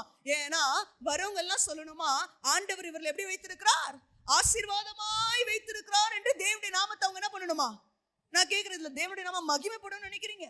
இப்படி ஒரு என் ஆண்டவர் என்ன வேலைக்காவாதவரா? ஹல்லேலூயா. அவர் கொடுத்தா செய்யுங்க. நீங்க கஷ்டப்பட்டுலாம் இன்னைக்கு உங்களுக்கு நல்லா புரிஞ்சுக்க வேண்டிய ஒரு காரியத்தை நான் சொல்லி கொடுக்கிறேன். வெறும் நீங்க ஆஹா ஓஹோன்னு இருக்கிறது தான் தேவனுடைய நாமத்தின் மகிமை கிடையாது. உங்களுக்கு தெரியும், ஆரோனுடைய பிள்ளைங்க யாரு? 2 பேரு அன்னி அக்கினால சாவாங்களே, நாதாபும் அபியும். ஹல்லேலூயா. அன்னி அக்கினி எடுத்துட்டு தேவ சமூகத்துக்கு போவாங்க. பலிபீடத்துல இருந்து அக்கினி வந்து அவர்களை பட்சித்து போட்டுரும். அந்த இடத்துல செத்து போவாங்க. அப்ப மோசே ஒன்று சொல்லுவார், இன்றைக்கு இஸ்ரவேல் ஜனத்தின் முன்பாக என் தேவன் மகிமைப்பட்டிருக்கிறார். அதனால நீ என்ன பண்ண, அழாத, நீ புலம்பாத, நீ உன்னை கீரிலாம் கொள்ளாத, அப்படியே நில்லு. சொல்றேன், நீங்க நினைக்கிறீங்க அந்த அப்படியே கிராண்ட் உங்க ட்ரெஸ்ல, அந்த கிராண்ட் செலிப்ரேஷன்ல, உங்களுடைய மகா பெரிய உயர்வுல தேவனுடைய நாமம் மகிமைப்படுகிறது அப்படின்றத அது ஓகே சொல்லுவாங்க, நான் இல்லைன்னு சொல்லல, அது அப்படியும் இருக்கிறது.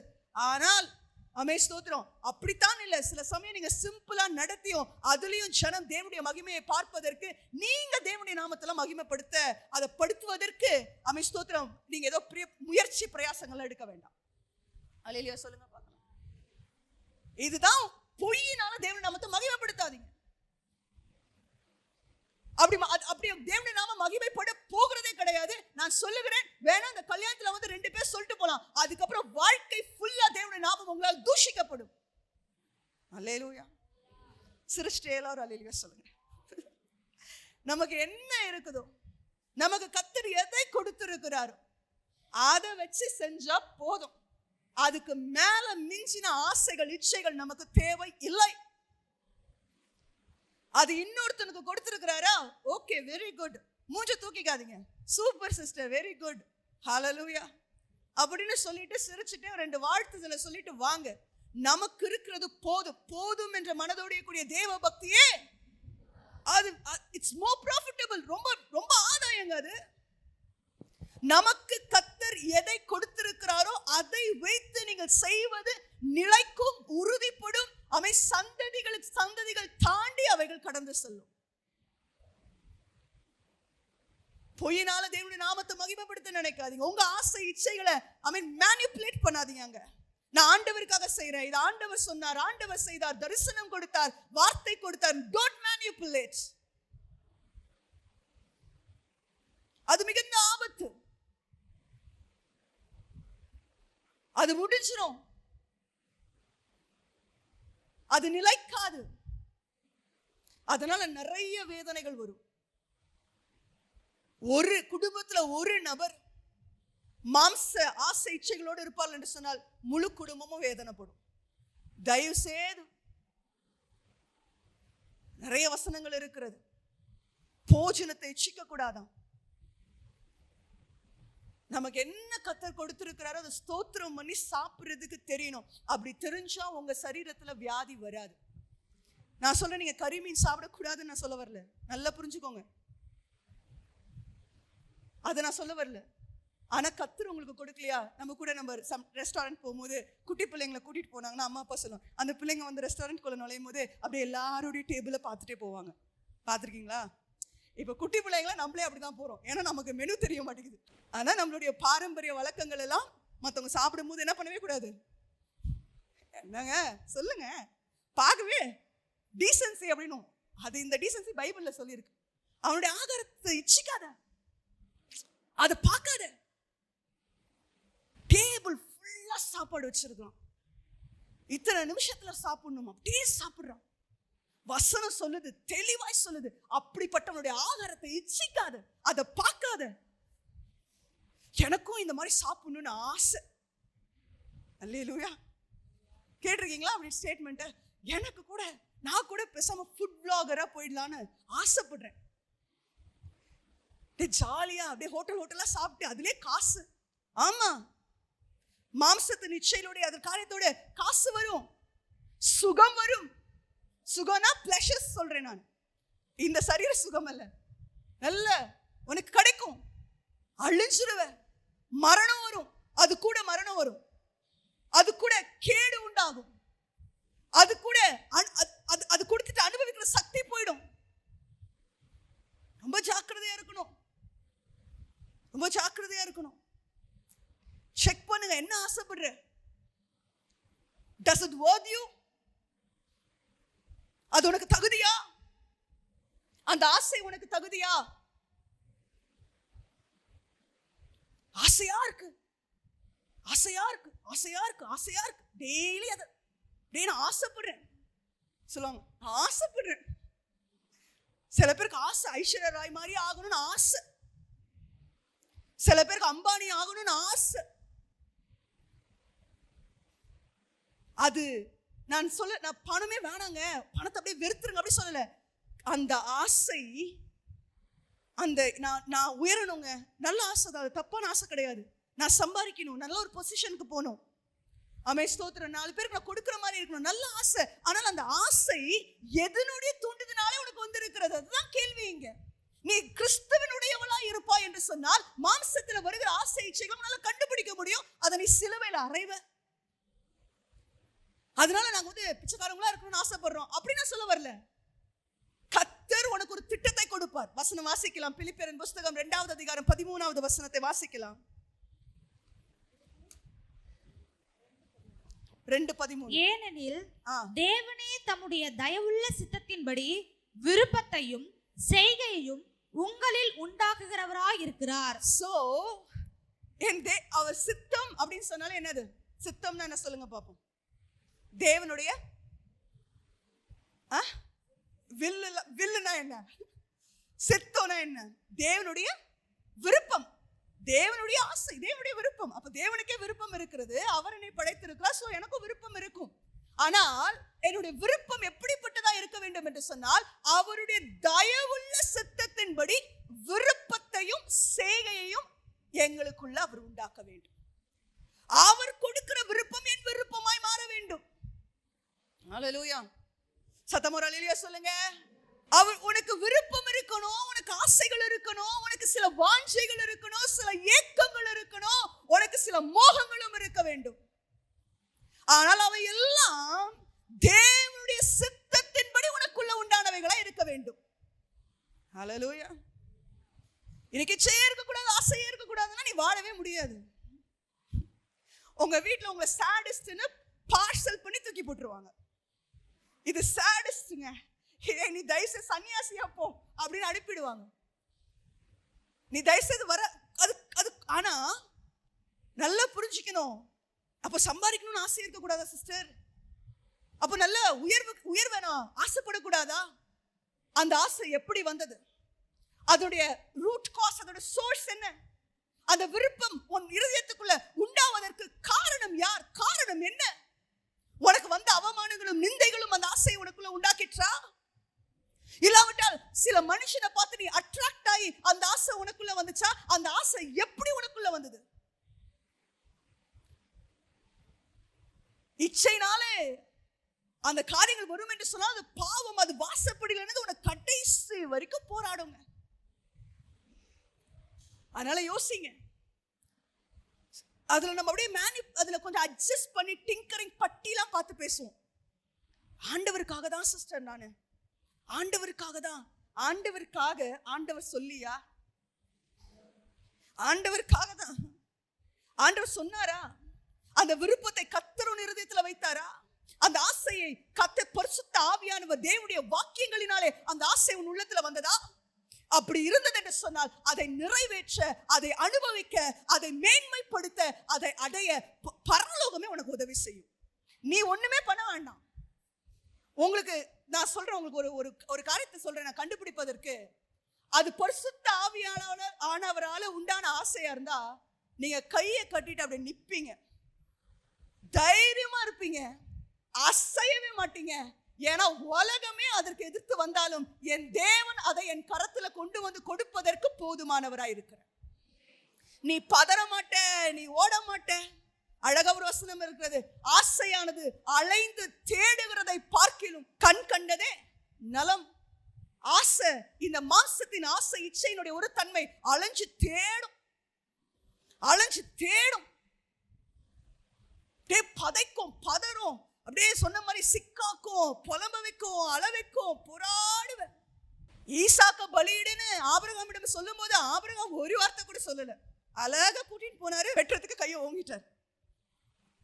ஆனா இஸ்மவேல் அனுப்பியா அப்படின்னு அவனுக்கு அது துக்கமா இருந்துச்சான். மாம்சத்துல வருகிற காரியங்கள் அது ரொம்ப உன்னை டார்ச்சர் பண்ணும். அவன் மாம்சத்துல பெத்து போட்டதுல அதை வெட்டுறதுக்கு, அதை அனுப்புறதற்கு அவ்வளவு துக்கம், அவ்வளவு வலி, அவ்வளவு வேதனை. ஹல்லேலூயா. எத்தனை நாள் கஷ்டப்பட்டிருப்பானோ. பரவாயில்ல, அவ்வளவு கஷ்டமா இருந்தாலும் அனுப்பிடு. அனுப்பலன்னா அது உன்னை உருவ குத்திடும். உன்னுடைய வாக்குத்தத்தத்தை அழிச்சிடும். உனக்கு வச்சிருக்கிற நன்மைகளை கெடுத்துரும் அவைகள். அல்லேலூயா சொல்லுங்க. இப்பவே சில பேருக்கு பேசும்போது அப்படியே வலிக்குதுல, நல்ல ஒரு சிம்டம். அது மாம்சத்துல பெத்து போட்டது. அது மாம்சத்தினுடைய ஆசை, இச்சை, வலிக்கும். அப்படியே நம்ம எதாவது சொல்றேன்ல, இந்த பிரசங்கத்தை நான் இங்க நின்று செய்யறேன், நீங்க கேட்குறீங்க. இது எல்லாரும் கேட்க வேண்டிய ஒரு பிரசங்கம். ஆமென். ஹல்லேலூயா. இங்க வேற யாராவது உட்காந்து பேசினாலும் நானும் அதை கேட்கணும். ஆமென். எல்லாருக்கும் தேவையான பிரசங்கம்னு நான் விசுவாசிக்கிறேன். ஆமா தானே? ஆமென். எல்லாரும் கேட்கணும். இங்க உட்காந்து இங்க வேற யாராவது பேசினா நானும் அதை லிசன் பண்ணணும், நானும் அதுக்கு ஒப்பு கொடுக்கணும். சம்டைம்ஸ் அப்படி பிரசங்கம்லாம் வரும்போது ஐயோ தொட்டாதீங்க, சொல்லிடாதீங்க, ஏன்னா உரைக்கப்பட்டால் நியாய தீர்ப்பு இருக்குல்ல, உரைச்சிடாதீங்க. ஆமென். நிறைய டைம்ல உரைக்காதீங்க நீங்க உட்காந்து ஜெபம் பண்ற ஆட்கள் இருக்கு, சொல்லிடாதீங்க, அதை சொல்லாதீங்க. நானும் அப்படியே தெரியாத மாதிரி ஆண்டவர்கிட்ட ஓட்டிக்கிட்டு இருக்கேன், ஆண்டவரும் அப்படியே பார்க்காத மாதிரி போயிட்டு இருக்காரு. நீங்க சொல்லிட்டீங்கன்னா, தீர்க்க தரிசனம் உரைக்கப்பட்டுருச்சுன்னா அதுக்கப்புறம் அது பிரச்சனை ஆயிடும், அதனால தயவு செய்து சொல்லிடாதீங்கன்னு நிறைய பேர் ஜோம் பண்ணுவாங்க. ஜாக்கிரதையா இருக்கணும், ரொம்ப கவனமா இருக்கணும். உங்களுக்கு தெளிவாய் புரியும் நினைக்கிறேன். பணமே வேணாம், யாராவது சொல்றீங்களா அப்படி பணமே வேண்டான்னு? உயர்வே வேணாம், நான் வந்து அப்படியே பிச்சைக்காரனாவே இருக்க விரும்புறேன். நோ நோ நோ நோ, அது சாடிஸ்ட் கூட்டம். அது ஒரு நோய் பிடிச்ச கிறிஸ்தவ வாழ்க்கை. The thing is, ஆசை, அந்த இச்சை, அது மாம்சத்திலிருந்து எழும்பினதா இல்ல தேவன் தம்முடைய விருப்பத்தினாலே, தம்முடைய தயவுள்ள சித்தத்தினாலே அதை விருப்பத்தை உன் இருதயத்தில் வைத்திருக்கிறாரா? அது அவருடைய தயவுள்ள சித்தத்தின்படி அந்த விருப்பம் உனக்கு வந்திருக்கும் என்று சொன்னால், நீ தைரியமா தேவ சமூகத்துல முட்டி போட்டுட்டு தைரியமா இருக்கலாம். உலகமே அதை தடை செய்ய வந்தாலும் பரலோகம் எடுத்துட்டு வந்து கையில அதை கொடுக்கும். நீங்க ஒரு வசனத்தை வாசிக்கலாம், பிரசங்கியின் புஸ்தகம் 2வது அதிகாரம், பிரசங்கி 2:10. என் கண்கள் இச்சித்தவைகளில் ஒன்றையும் நான் அவைகளுக்கு தடை பண்ணவில்லை, என் இருதயத்துக்கு ஒரு சந்தோஷத்தையும் நான் வேண்டாம் என்று விளக்கவில்லை. நான் செய்த முயற்சிகளில் எல்லாம் என் மனம் மகிழ்ச்சி கொண்டிருந்தது, இதுவே என் பிரயாசங்கள் எல்லாவற்றினாலும் எனக்கு வந்த பலன். ஆமென், ஹல்லேலூயா. இங்க சாலமோன் அவன் சொல்றான், நான் இன்னைக்கு ஆண்டவர் உங்களுக்கு எல்லாம் சொல்றாரு, whatever you want, go for it. என்ன வேணுமோ, என்ன ஆசைப்படுறியோ போ, ஆனா அதனுடைய முடிவு என்னன்னு மட்டும் கொஞ்சம் தெரிஞ்சுக்கிட்டு அதன்படி வாழ்வில் என்று சொன்னால் அது கொஞ்சம் நல்லா இருக்கும் அப்படின்னு நினைக்கிறேன். இங்க வசனம் சொல்லுது, அவன் கண்கள் இச்சித்தவைகளில் ஒன்றையும் நான் அவைகளுக்கு என்ன பண்ணலையா, தடை பண்ணவில்லையா, என் இருதயத்துக்கு ஒரு சந்தோஷத்தையும் நான் வேணான்னு என்ன பண்ணலையா. சில பேர் சொல்லுவாங்க, ஐ வாண்ட் ஃப்ரீடம். என்ன வேணுமா? நான் ஃப்ரீடமா ட்ரெஸ் பண்ணணும், நான் ஃப்ரீடமா நான் வந்து சாப்பிடணும். Freedom, you know what is freedom?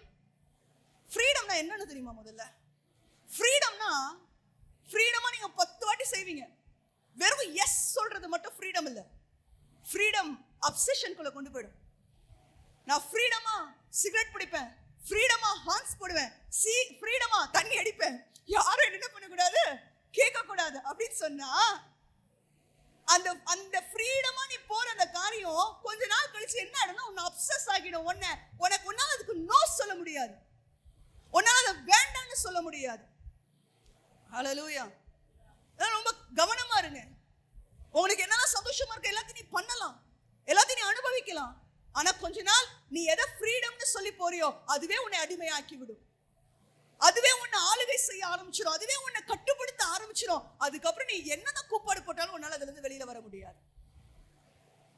அப்ப சாலமோன் சொல்றாரு, நான் இச்சித்த எதையுமே நான் தடை பண்ணலப்பா, எனக்கு எதெல்லாம் சந்தோஷம் தோணுச்சோ அது எல்லாமே செஞ்சேனா.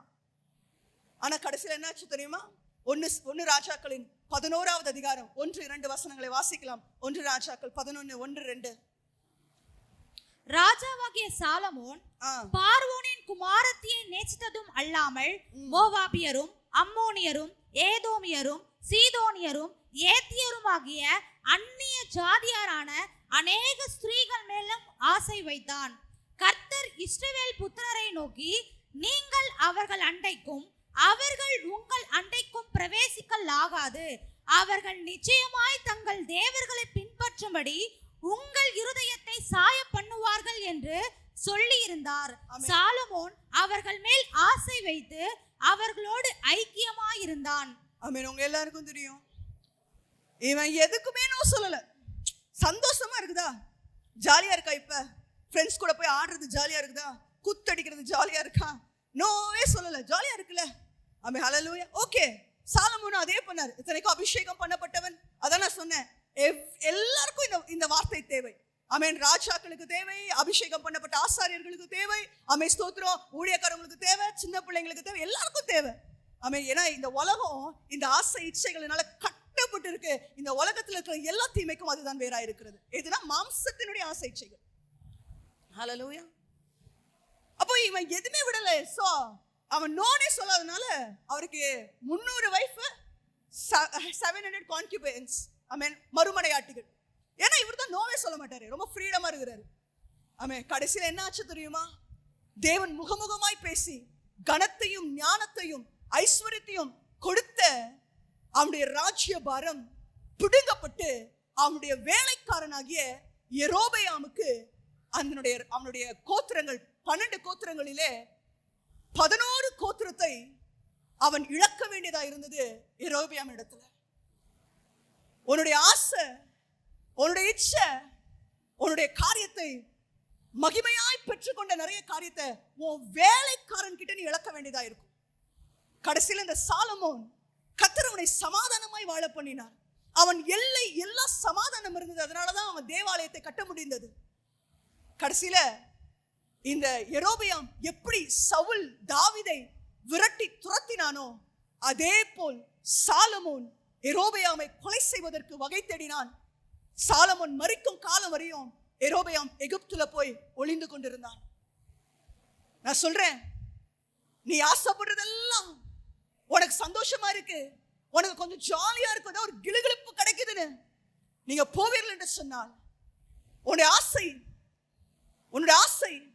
உன்னை மேற்கொண்டிருக்கும் என்று சொன்னால், அதை நீ சிலுவையில் அறையாமல் போவாய் என்று சொன்னால், தேவன் வாக்கு பண்ணின, தேவன் ஆணை கொடுத்த காரியங்களை கூட நீ இழந்து போவ.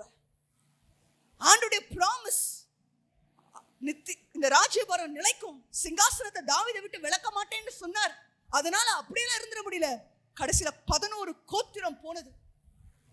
11 கோத்திரம் போனது. அவனுடைய இச்சை, அவனுடைய ஆசை, அவன் எதுக்குமே நோ சொல்லல, எதையுமே சிலுவையில் அறையல. ஆனால் தாவீதுக்கு இருந்த சில ஆசைகள் வாஞ்சைகளினாலே அந்த தாவீது ஆடு மேய்ச்சிட்டு இருந்த சாதாரணமான எளிமையான ஸ்தோத்திரம் புறக்கணிக்கப்பட்ட சபிக்கப்பட்ட ஸ்தோத்திரம் ஒருவனாய் இருந்தான் தாவீது. ஆனா அவனுக்கு இருந்த சில வாஞ்சைகள், சில ஆசைகள், நீங்க சங்கீதத்துல அந்த வாஞ்சைகளை அவன் வெளிப்படுத்திருக்கிறதை வாசிக்கலாம். அவன் வாசிங்க அந்த வசனத்தை. சங்கீதத்தின் புஸ்தகத்துல நான் ஏற்கனவே வாசித்து காண்பித்தது போல தாவீதுடைய ஆசை, சங்கீதம் 63:2, இப்படியே பரிசுத்த ஸ்தலத்தில் உம்மை பார்க்க ஆசையாயிருந்து உமது வல்லமையையும் உமது மகிமையையும் கண்டேன். இவனுடைய ஆசை, தாவீதுடைய ஆசை, ஆண்டவரை பார்க்கணும்பா, அவருடைய பிரசன்னம் எனக்கு வேணும்பா, தேவாலயத்தை கட்டணும்பா. ரொம்ப அழகான ஒரு விஷயம் என்னன்னு கேட்டீங்கன்னா, தாவீது தேவாலயத்தை கட்டணும்னு ஆசைப்பட்டார். ஹல்லேலூயா. இது நம்ம தேவாலயம் கட்டணும் அப்படின்றதுனால இது பரிசுத்தாவினால வந்த ஆசை அப்படின்னு நம்ம சொல்லிட முடியாது. ஆண்டவர் சொன்னாரு, உன் கை ரத்தம் சிந்தி இருக்குது தாவீது, நீ கட்ட முடியாது. உனக்கு இந்த எண்ணம் நல்ல எண்ணம் தான், இது கரெக்டான ஆசைதான், ஆனா இதை நீ செய்ய முடியாது, இது நான் உனக்குள்ள போடல, அதனால நீ இதை கட்ட வேண்டாம், உன் பையன் இதை கட்டுவான் அப்படின்னு தாவீது என்ன பண்ணார் தெரியுமா? உடனே அழகா ஓகே சொல்லிட்டு அந்த தேவாலயத்தை கட்டுவதற்கு வேண்டிய சகல பொருட்களையும் சவகரித்து வச்சுட்டு, ஈவன் நீங்க வாசித்திருப்பீர்கள் என்றால் உங்களுக்கு தெரியும், 2 பேருக்கு தான் தம்முடைய விரல்களினாலே கர்த்தர் எழுதி கொடுத்தார். தாவீதுக்கும் கர்த்தர் ஆசரிப்பின் கூடாரத்தினுடைய அளவுகள் எல்லாம் எழுதி கொடுப்பார், அவன் எழுதி வைத்திருப்பான். மோசேக்கு மாத்திரம் கர்த்தர் எழுதி கொடுக்கல, தாவீதுக்கு எழுதி கொடுத்தார். அது எவ்வளவு நீளமா இருக்கணும், எவ்வளவு அகலத்துல இருக்கணும், அது என்ன உயரத்துல இருக்கணும்னு தாவீதுக்கு ஆண்டவர் மென்ஷன் பண்ணாரு. எல்லாமே பண்ணி வச்சுட்டு கடைசியில அதை தாவீது கட்டல. ஏன்னா அவனுக்கு தெரியும் இந்த ஆசை ஊழியம் செய்யணும், ஸ்தோத்திரம் இப்படிலாம் செய்யணும்ன்றது என் நல்ல ஆசைதான், நான் தேவனுக்கு அடுத்த ஆசைதான். ஆனா அது என் மாம்சத்திலிருந்து எழுப்பி தேவனுக்காக அது செயல்பட நினைக்கிறது, அது தேவனுடைய வார்த்தையினால எனக்கு வரல, அதனால இதை நான் செய்யக்கூடாதுன்னா நான் செய்யல, அது என் பிள்ளையே செய்யட்டும்னு பெருந்தன்மையாய் விட்டு கொடுக்கிற ஒரு இருதயம் உள்ள தாவீதை ஸ்தோத்திரம் அவனுக்கு ஆடு மேய்ச்சிட்டு தகுதியே இல்லாமல் இருந்தாலும் இஸ்ரவேலின் முழு ராஜ்யத்தை கர்த்தர் அவன் கரத்துல கொடுத்தார். ஒரு கோத்திரத்தை தான் தாவீது ஆளுகை செய்து கொண்டிருந்தான், ஒரு யூத கோத்திரத்தை மாத்திரம் தான் ஆளுகை செய்து கொண்டிருந்தான். ஜனங்களே இஸ்ரவேல முழுசுக்கும் நீ ராஜாவாய் இரும் தாவீதே அப்படின்னு அவனை ராஜாவாய் மாற்றினார்கள். காரணம் அவனுடைய வாஞ்சை, அவனுடைய ஆசை, அவனுடைய ஏக்கம், அவனுடைய விருப்பம் தேவனுடைய சித்தத்தினால் அவனுடைய இருதயத்தில் இருந்ததா இருக்கிறது. அல்லேலூயா. நான் சொல்றேன், ரொம்ப கவனமா இருக்கணும். அவருடைய தயவுள்ள சித்தத்தின்படி ஸ்தோத்திரம் நமக்கு விருப்பத்தையும் வாஞ்சைகளையும் உருவாக்குகிறார். பெற்றோரா இருக்கிற நீங்க உங்க பிள்ளைகள் மேல வைத்திருக்கிற ஆசைகள் என்ன? அது உங்க மாம்சத்திலிருந்து தயவு செய்து உங்க மாம்ச ஆசை இச்சையெல்லாம் உன் பிள்ளை மேல திணிச்சிடாத, அழிச்சிடாதீங்க அந்த வாழ்க்கையை. அதான் சொன்ன, ஒருத்த ஒருத்தவங்க இச்சை உள்ளவர்களா இருந்தா கூட கானானை சுதந்தரிக்க முடியாது. ஒருத்தவங்க குடும்பத்துல ஸ்தோத்திரம் ஆகானை போல இருந்தாலும் அந்த குடும்பம் முழுவதும் அழியும். சபை குடும்பத்துல இருக்கிற எல்லாருக்கும் நான் சொல்றேன், ஒருத்தன் குடிக்கிறான் அதெல்லாம் பரவாயில்ல, ஆனா ஒருத்தன் இச்சையா இருந்தா எல்லாரும் சாவாங்க. அதனாலதான் பரிசுத்த ஆவியானவருக்கு கட்டுப்படாத ஆசைகள் ரொம்ப ஆபத்தானவைகள். பரிசுத்த ஆவியானவருக்கு உன்னுடைய ஆசை இச்சைகள் கட்டுப்படணும், அடங்கணும். அது அடங்காவிட்டால் நம்ம மட்டும் அழிஞ்சா பரவாயில்லைங்க, நம்ம மட்டும் செத்து போனா பரவாயில்ல, ஆனா இது முழு குடும்பத்தை அழிச்சிடும், உன்னை சார்ந்தவர்களை அழிச்சிடும். உங்க பிள்ளைகள் மேல, உங்க புருஷனுக்கு நீங்க திணிக்கிற காரியங்கள், உங்க ஊழியத்துல உங்களுக்கு இருக்கிற ஆசைகள் விருப்பங்கள், பரிசுத்த ஆவியானவர் தேவன் தம்முடைய தயவுள்ள சித்தத்தின்படி உங்களுக்கு கொடுத்ததா? நீங்க படிச்சிட்டு இருக்கிற படிப்பு தேவனுடைய தயவுள்ள சித்தமா? அது மாம்சத்தின் ஆசையா இல்ல பரிசுத்த ஆவியானவர் உங்களுக்கு காட்டின வழியா? இன்னைக்கு நீ ஆசைப்பட்டதெல்லாம் எதையும் தடை பண்ணாம சந்தோஷம் கிடைக்குது நீங்க அனுபவிச்சீங்கன்னா, கஷ்டப்பட்டு ஆமென் பெற்றுக்கொண்ட தாவீது லிட்டரலா ரத்தம் சிந்தி தேவனுடைய வார்த்தையின்படி அப்படியே நின்று சுதந்திரித்துக் கொண்ட அந்த ராஜ்யபாரம், பெற்றுக்கொண்ட ராஜ்யபாரம். தாவீது அவன் ராஜாவா உட்காரணும்ன்றது ஆசைப்பட்டதை விட அதுல உடன்படிக்கப்பட்டு இருக்கணும், ஜனங்க தேவனை ஆராதிக்கணும், ஜனம் கர்த்தருக்கு பிரியமா இருக்கணும்ன்றதுல ரொம்ப கவனமா இருந்தவன். ஹல்லேலூயா. ஆனா அவனுக்குள்ளேயும் திடீர்னு ஒரு ஆசை வந்துடுச்சு தெரியாம, அது அவனை துரத்தினது. ஆனால் நான் உங்களுக்கு சிம்பிளா சொல்றேன், நிறைய பேரு மரணத்துக்கு ஏதுவான பாவம், மரணத்துக்கு ஏதுவல்லாத பாவம் அப்படின்னு 2 பாவத்தை குறித்து பைபிள்ல வாசிச்சிருப்பீங்க. நம்ம ஆட்கள் டெஃபினேஷன் கொடுத்துடுறது, வேசித்தனம் விபச்சாரம் எல்லாம் மரணத்துக்கு ஏதுவான பாவம், விக்கிரக ஆராதனை எல்லாம் மரணத்துக்கு ஏதுவான பாவம், அப்படி சொல்லிடுவோம். அது அப்படி அல்ல. மன்னிக்கப்பட்ட பாவங்கள் மரணத்துக்கு ஏதுவல்லாத பாவம், மன்னிக்கப்படாத பாவங்கள், தேவனுடைய சமூகத்திலே அதற்காக இரக்கம் கேட்டு ரத்தத்தினால கழுவப்படாத பாவங்கள், ஸ்தோத்திரம், மரணத்துக்கு ஏதுவான பாவங்கள். சவுல் செய்த பாவம் பெருசா, தாவீது செஞ்ச பாவம் பெருசா? ஆனால் சவுல் செய்தது மரணத்துக்கு ஏதுவாய் மாறிற்று, தாவீது செய்தது மரணத்துக்கு ஏதுவல்லாததாய் மாறிற்று. அப்படின்னா மன்னிக்க எந்தெந்த பாவங்கள்லாம் உங்க வாழ்க்கையில மன்னிக்கப்படாமல் இருக்கிறதோ ஸ்தோத்திரம், அவைகள் எல்லாம் மரணத்துக்கு ஏதுவானவைகள். அவைகள் உங்களை தேவனை விட்டு பிரிச்சிடும், இல்லாவிட்டால் அது உங்க வாழ்க்கையில நஷ்டத்தை கொண்டு வந்துடும். அல்லேலூயா சொல்லுங்க பார்க்கலாம். அதனால தயவு செய்து உங்களுடைய ஆசை இச்சைகளை குறித்து, உங்களுக்கு மனதிலிருந்து எழும்புகிற விருப்பங்களை குறித்து மிகவும் கவனமா இருக்க பரிசுத்த ஆவியானவர் விரும்புகிறார். எல்லாரும் அந்த வசனத்தை மாத்திர சொல்லுங்க பார்க்கலாம். கிறிஸ்துவினுடையவர்கள் தங்கள் தங்கள் மாம்சத்தையும் அதன் ஆசை இச்சைகளையும் சிலுவையில் அறைந்திருக்கிறார்கள்.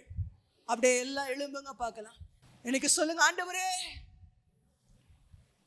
நான் உன்னை ஒப்பு கொடுக்கிறேனப்பா, என்ன நான் ஒப்பு கொடுக்கிறேன். சிலுவையில் அறைய வேண்டும் என்று ஆவியானவர் விரும்புகிறார். அரைஞ்சிடு மகளே, அரைஞ்சிடு. இன்னைக்கு புலம்பி அழுது முறுமுறுத்து அப்படியே வியாதிப்பட்டு அப்படியே ஏக்கம் கொண்டு அதுக்கப்புறம் அது வந்தோன வெறுப்பு வந்து ஒரு மாதிரி வாழ்க்கையை மெஸ்டப்பா இருக்குல்ல, வாழ்க்கையை சிதைக்கப்பட்டு இருக்குல்ல. ஆமென், ஹல்லேலூயா. அன்பின் ஆண்டவரே, இந்த நாளிலே பைபிள்ல தவறான ஆசைப்பட்ட அத்தனை பேரும் இழந்த இழப்புகளை நாங்கள் தியானிக்க ஆண்டவர் கொடுத்த நல்ல கிருபைக்காக நன்றியோடு ஸ்தோத்திரிக்கிறோம். நல்ல ஆசை கொண்ட மனிதனுடைய மகிமையும் நாங்கள் பார்த்தோம். உண்மையாகவே எங்கள் ஆசை விருப்பங்களை சிலுவையில் அறைந்து விடுவதின் முக்கியத்துவத்தை, மகத்துவத்தை இன்றைக்கு நாங்கள் அறிந்து கொள்ள தேவன் எங்களுக்கு கொடுத்த நல்ல கிருபைக்காக நன்றியோடு ஸ்தோத்திரிக்கிறோம். எங்களை நாங்கள் குடும்பமாக, தனிப்பட்ட விதத்திலும் சபையாக நாங்கள் எங்களை அர்ப்பணிக்கிறோம். கர்த்தரை நிறைவேற்றும்படி நான் ஜெபிக்கிறேன். நாமத்தை மகிமைப்படுத்தும் அந்த அத்தனை பேரையும் கர்த்தர் ஆசீர்வதிப்பீராக. சுகமாய் வீடு போய் சேர கர்த்தர் உதவி செய்யும். இயேசு கிறிஸ்துவின் நாமத்தில் ஜெபிக்கிறோம் எங்கள் நல்ல பிதாவே, ஆமென். சேர்ந்து சொல்வோம். என் ஆத்துமாவே கர்த்தரை ஸ்தோத்திரி, என் முழு உள்ளமே பரிசுத்த நாமத்தை ஸ்தோத்திரி. என் ஆத்துமாவே கர்த்தரை ஸ்தோத்திரி, கர்த்தர் செய்த சகல உபகாரங்களை மறவாதே.